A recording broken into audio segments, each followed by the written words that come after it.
5월 28일 금요일 새벽 묵상 시간입니다. 하나님이 주신 유익한 하루를 하나님의 말씀으로 시작하겠습니다. 먼저 사도신경으로 우리의 신앙을 고백하겠습니다. 나는 전능하신 아버지 하나님, 천지의 창조주를 믿습니다. 나는 그의 유일하신 아들, 우리 주 예수 그리스도를 믿습니다. 그는 성령으로 잉태되어 동정녀 마리아에게서 나시고 본디오 빌라도에게 고난을 받아 십자가에 못 박혀 죽으시고 장사된 지 사흘 만에 죽은 자 가운데서 다시 살아나셨으며 하늘에 오르시어 전능하신 아버지 하나님 우편에 앉아 계시다가 거기로부터 살아있는 자와 죽은 자를 심판하러 오십니다. 나는 성령을 믿으며 거룩한 공교회와 성도의 교제와 죄를 용서받는 것과 몸의 부활과 영생을 믿습니다. 아멘. 시편 67편 1절에서 4절. 하나님, 우리에게 은혜를 베풀어 주시고 우리에게 복을 내려 주십시오. 주님의 얼굴을 환하게 우리에게 비추어 주시어서 온 세상이 주님의 뜻을 알고 모든 민족이 주님의 구원을 알게 하여 주십시오.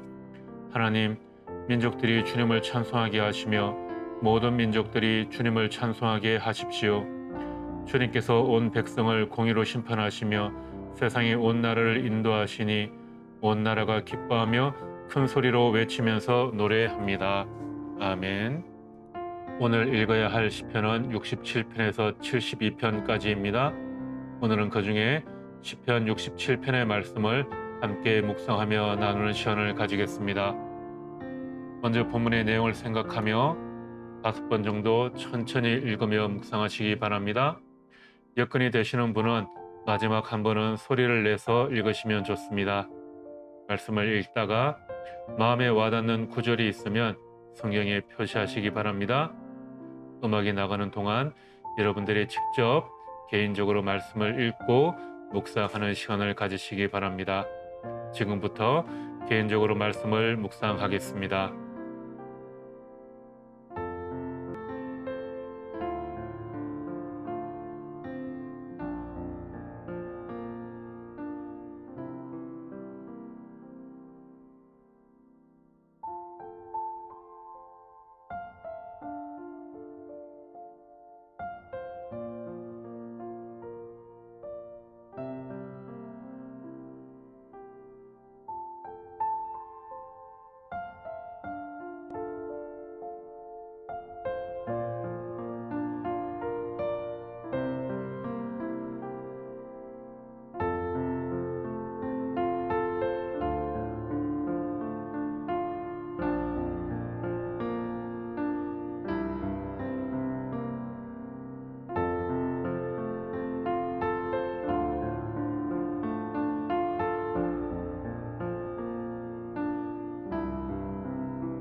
말씀을 묵상하시고 또 성경에 표시를 해 보셨나요? 하나님, 우리에게 은혜를 베풀어 주시고 우리에게 복을 내려 주십시오. 주님의 얼굴을 환하게 우리에게 비춰 주시어서 주님의 얼굴을 우리에게 비춘다는 것은 은혜를 베풀어 주신다는 것입니다. 은혜를 베푼다는 것은 아랫사람에게 호의를 베푸는 것입니다. 윗사람이 아랫사람에 대하여 어떤 것을 필요한 것을 주어야 하겠다고 느낄 때 사용하는 단어가 바로 이렇게 은혜를 베풀다라는 의미입니다. 우리는 하나님이 우리를 불쌍히 여기시는 마음으로 우리를 향해 호의를 베푸시고 축복하지 않으면 우리는 정상적인 삶을 살아갈 수가 없습니다. 우리가 이것을 아는 것이 중요합니다. 우리는 주님의 축복으로 살아가는 존재입니다. 그래서 하나님은 대제사장 아론이 백성들을 위해 기도할 때 이렇게 기도하라고 명하셨습니다. 주님께서 당신들에게 복을 주시고 당신들을 지켜 주시며 주님께서 당신들을 밝은 얼굴로 대하시고 당신들에게 은혜를 베푸시며 주님께서 당신들을 고이 보시어서 당신들에게 평화를 주시기를 빕니다. 주님은 당신이 사람을 세우실 때 먼저 그들을 축복하여 주셨습니다. 창세기 1장에서 천지 창조를 하시고 사람을 창조하신 후에 하나님께서 말씀하셨죠. 하나님이 그들에게 복을 베푸셨다. 아브라함을 부르실 때도 너는 복의 근원이 될 것이다. 이렇게 축복하셨습니다. 이 축복은 단지 우리에게 필요한 물질적인 필요를 채워주는 것, 그 이상의 의미를 가지고 있습니다. 우리가 세상에서 살아가는 것은 하나님과의 교제할 수 있는 것, 또 험한 세상 가운데에서 오늘 하루도 평안히 지낼 수 있는 것, 이 모든 것이 다 하나님의 축복입니다. 우리가 아무리 뛰어난 능력을 가지고 있어도 공기 없이는 단 몇 분도 버틸 수 없습니다. 우리가 아무리 과학기술이 발달해도 하나님이 베푸시는 햇빛이 없으면 이 세상 생물은 살아갈 수가 없습니다. 하나님이 우리에게 은혜를 베푸셔서 이 모든 것을 공급하시고 유지하셔야 우리의 생명을 유지할 수 있는 것입니다. 우리가 땀 흘려 수고함으로 살아가는 것 같지만 그 모든 것의 근본에는 하나님의 은혜, 하나님께서 우리에게 은혜를 공급하여 주시고 또 유지하여 주시는 것이 필요하다라는 것입니다. 그래서 우리는 늘 주님의 얼굴을 환하게 우리에게 비추어 주시기를 간구해야 합니다. 온 세상이 주님의 뜻을 알고 모든 민족이 주님의 구원을 알게 하여 주십시오. 주님의 얼굴을 환하게 우리에게 비추기를 바라는 것은 우리만 잘 먹고 잘 사는 것으로 끝나는 것이 아닙니다. 주님께서 나를 통해 온 세상에 주님의 뜻이 드러나게 하는 것입니다.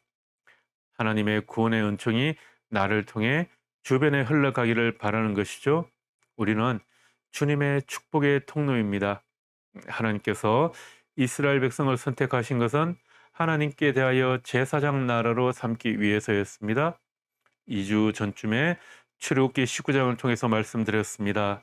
이스라엘 백성을 제사장 나라로 삼으신 것은 그들이 하나님과 세상 사이의 중재자가 된다는 것이었습니다. 말 그대로 하나님의 축복을 세상에 전하는 통로가 되는 것입니다. 여러분의 삶이 그렇게 주님의 축복의 통로가 되기를 바랍니다. 하나님, 민족들이 주님을 찬송하게 하시며 모든 민족들이 주님을 찬송하게 하십시오. 주님의 백성이 축복의 통로가 되면 주님을 알지 못하는 사람들이 주님을 알게 되고 그들이 주님을 찬양하게 됩니다. 내가 구원받는 것으로 끝나지 않고 나를 통해 많은 사람들이 주님 앞으로 돌아오기를 간구하는 간절한 소망이 우리에게 있어야 합니다. 하나님이 이스라엘 백성을 먼저 선택하신 것은 그들로 하여금 만민이 주님을 알도록 하기 위해서였습니다. 그 일을 위해 오늘 여러분을 주님께서 부르셨습니다. 그 은혜를 깨닫고 또 늘 주님의 얼굴을 구하시기를 바랍니다. 그리고 주님의 축복의 통로가 되는 오늘 하루가 되기를 기도합니다. 오늘 하루 동안 시편의 말씀에 늘 귀 기울이시기 바랍니다. 여러분에게 의미를 주는 말씀이나 단어의 의미를 집중적으로 생각해 보십시오. 그리고 하나님의 은혜를 구하십시오. 그러면 주님께서 여러분을 풍성한 삶으로 인도해 주실 것입니다. 기도하겠습니다. 하나님, 주님의 가르침에 우리의 기쁨이 있습니다. 주님이 우리를 주님의 자녀로 삼아주신 은혜에 감사합니다. 주님의 얼굴을 늘 환하게 우리에게 비추어 주십시오. 우리가 그 은혜의 빛을 세상에 비추기 원합니다. 우리를 사용하여 주십시오. 오늘 하루 우리가 주님의 축복의 통로가 될 수 있도록 인도하여 주십시오. 예수님 이름으로 기도합니다. 아멘.